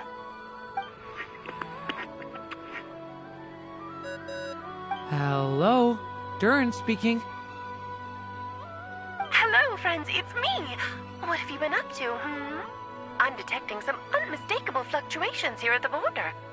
The amplitude isn't particularly high, but they're completely different signals from the ones before, and the scale is comparable to those I've detected previously. Alice, we were unable to save that person. However, he appears to have retained a portion of the memories gained through that cycle, and was able to hold a conversation with us. I see. Well, that is rather odd indeed. It definitely merits further attention. Could I trouble you to keep trying the same approach? I need to gather some more data. Counting on you. I should probably have Nicole come and check this out as well.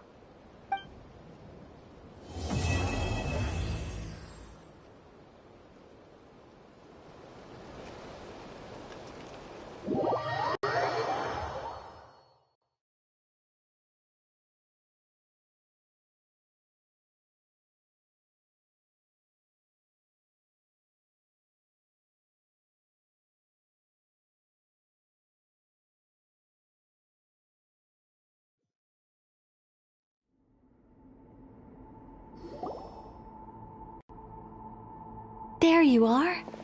I was worried you might stop to collect treasure chests opened by the Seelie along the way. It would have taken you so much longer to get here. Another conversation I cannot hear. I am delighted to see that you understand what takes priority. and that your adventurer's instinct has not swayed your resolve. Really, I must applaud you for it. You should know. Paimon's head. Okay, I'll try and keep it short. My senses are telling me that this is where we shall find the entrance to the ruins. Oh, cool! Well, what are we waiting for? Let's open it up and see! Patience. This was a sanctuary of great importance to the Hyperboreans. A special process is required to open the gate. Oh! Like the place that housed the Eternal Moon's Marrow?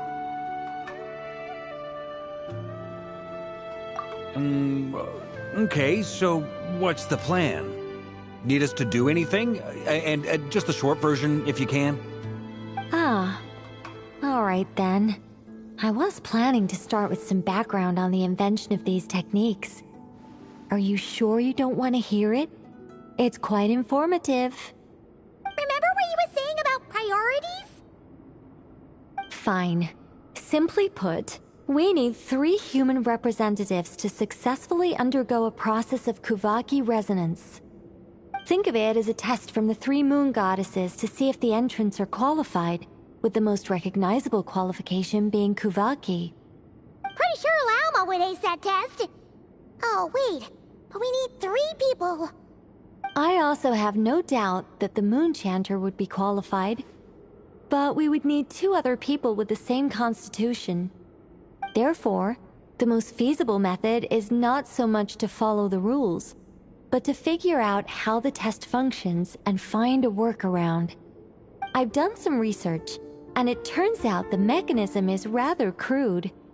We'll simply need humans to stand before it who have sufficient Kuvaki energy within them. I'm with you so far. How do we get the Kuvaki in them? The easiest way would be transfusion. Take some Kuvaki from Nodcry's soil, put it into the bloodstream, and get it circulating in the body. So we're going to cheat on the test? Precisely. There are other methods, but this is the simplest one. Cheating the system is much easier than trying to hide from it. Huh? Ah! Sorry? Does the idea of cheating upset you, Miss Lauma? No, that's not it. I suddenly had an idea.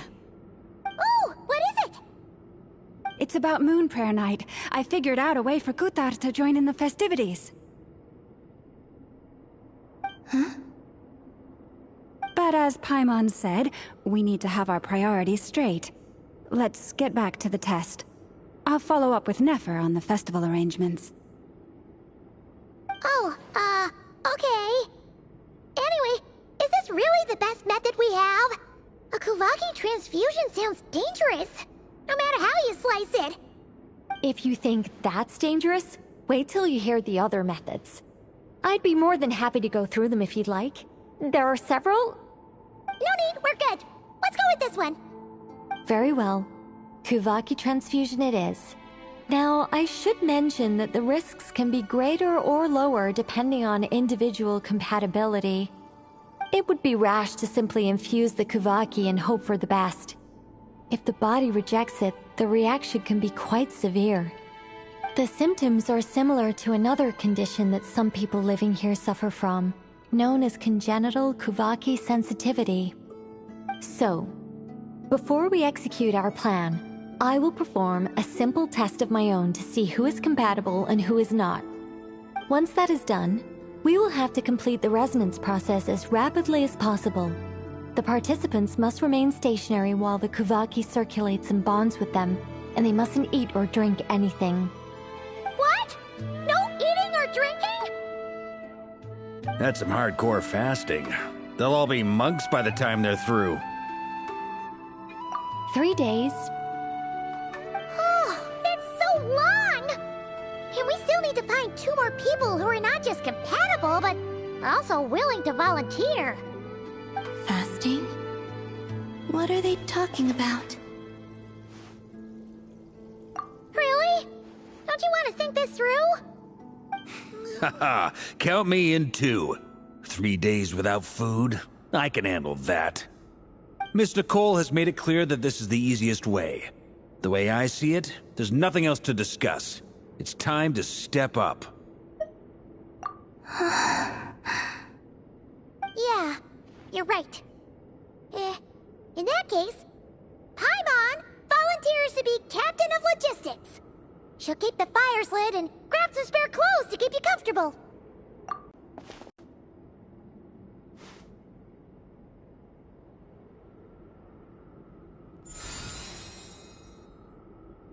How's it going? Do you feel anything? How about now?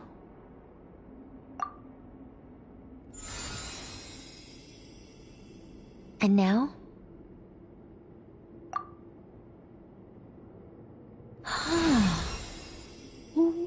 What about now? You guys, it's not a competition, you know. All right, I'm officially impressed. Even as a descender, you can withstand far more than I imagined. It's like I summoned a giant stone titan to arm wrestle you, and your arm hasn't even moved an inch. In my last attempt, I infused 5 times the amount of Kuvaki required. Yes, safe to say, compatibility won't be an issue for you. You're eligible to join. You're next, Mr. Varka. Sure, here goes nothing. All right, I'll start where we left off. 5 times the required Kuvaki dose. Whoa, whoa, whoa, hey, wait a minute. How's it going? No, not great. I kind of want to puke. Feels like I've been drinking too much. A few bottles of wine, then a big stein of Dark Horse. Some hard liquor from Liyue mixed in. You think this is funny? I just lost to a young lady in an arm wrestling contest. I'm never gonna live that down. My apologies. I'll lower the concentration and try again. Oh. How's it going now? I'm not as dizzy as last time, but I can still feel it pulsing around. In that case, you wouldn't be an ideal choice, Mr. Varka. Let's try someone else. Okay, let's go ask some of our other friends then.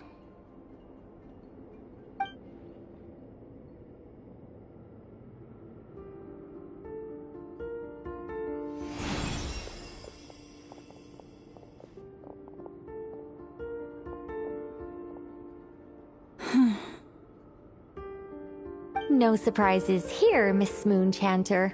You're perfectly compatible. You may join.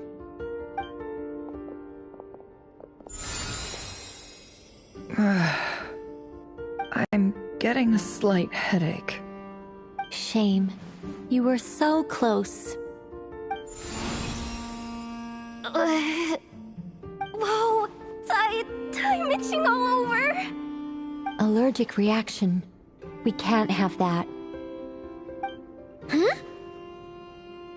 Well, are you gonna start a what? The Hexenzirkel is an organization that cares for and protects children. We will not have them do dangerous things. Not even tests.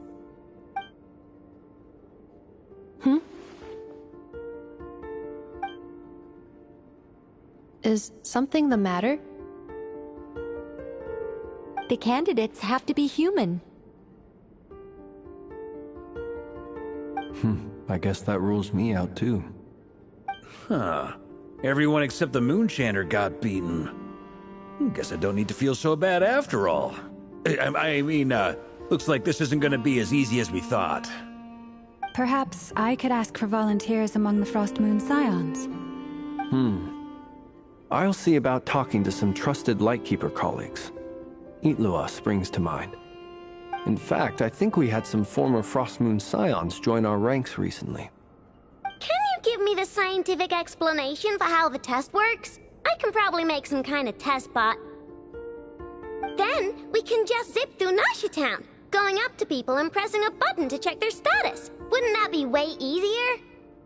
No. Wow! No elaboration for once. How about I contact the Knights of Favonia's garrison in the Wave Chaser plane? Shame that Lohan's already left. And that guy's even tougher than I am. Strange. The moon goddess is clearly revered by many people. So why is she on the brink of disappearing? She mentioned that the world has rejected her from the very beginning. And when we fought the Rakhir of Salnari, it seemed like she exhausted her power for our sake. Also, Paimon's not sure revered is the right word for how people feel about her. Gratitude, certainly. For my part, anyway. It's basic reciprocity. She helped us, so she deserves our help in return. Yeah. Even though she looked like she didn't care, she still saved a ton of people, including me. A review of the relevant data leads me to conclude that Miss Columbina is a good person. Yep, you bet! They really think so? I'm super surprised that Columbina isn't her actual name, though. I think it really suits her. It's light and graceful and... yeah, just a really pretty name. I know, right? Unfortunately, that's not our decision to make. Columbina. That was the code name the Fatui gave me. But it also came up in the song I heard when I was born. But... is that really all there is to it? What do I truly think of my own name? Is there anyone left who will still call me by that name?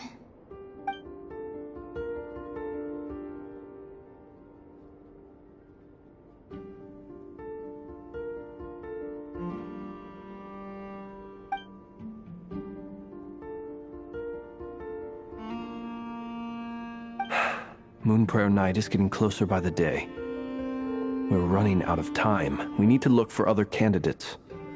Then allow me to try. Huh? What are you doing here? You contacted your friends via the Adventurers Guild. Sandrone has been keeping an eye out for something like that, so she informed me. Since I have the ability to accommodate a moon marrow, I should prove to be a suitable candidate. Arlecchino. When can we begin? I see. We can begin right away.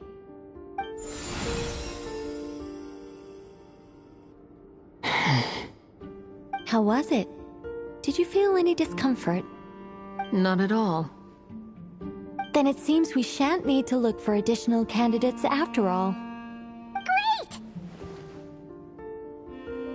Cool. Alright, like Paimon said, the rest of us can take turns making sure the three of them stay warm and comfy. Then, my job is to take care of the caretakers. I will ensure everyone receives food and accommodation. I'm ready as well.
The work is done. The sacred scroll shut. The stars grow dim, the people silent. The white sun sets, the silver moon rises. O path to the temple, appear now before us.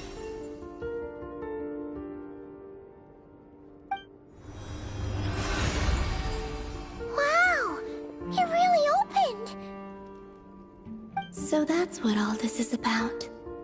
They've been trying to open this gate. Come, let us enter.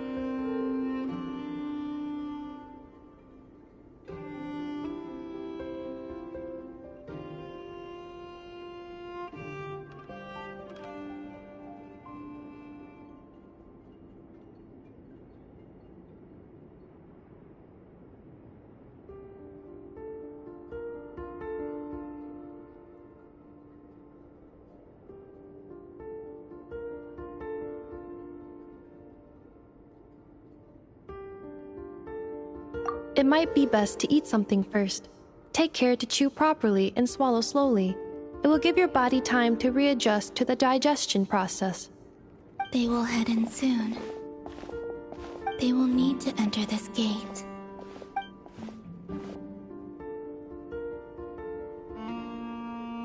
Huh? I cannot pass through. Is it because I have no physical body? It has been 3 days. My strength is all but completely faded. Can I really hold on until Moon Prayer Night?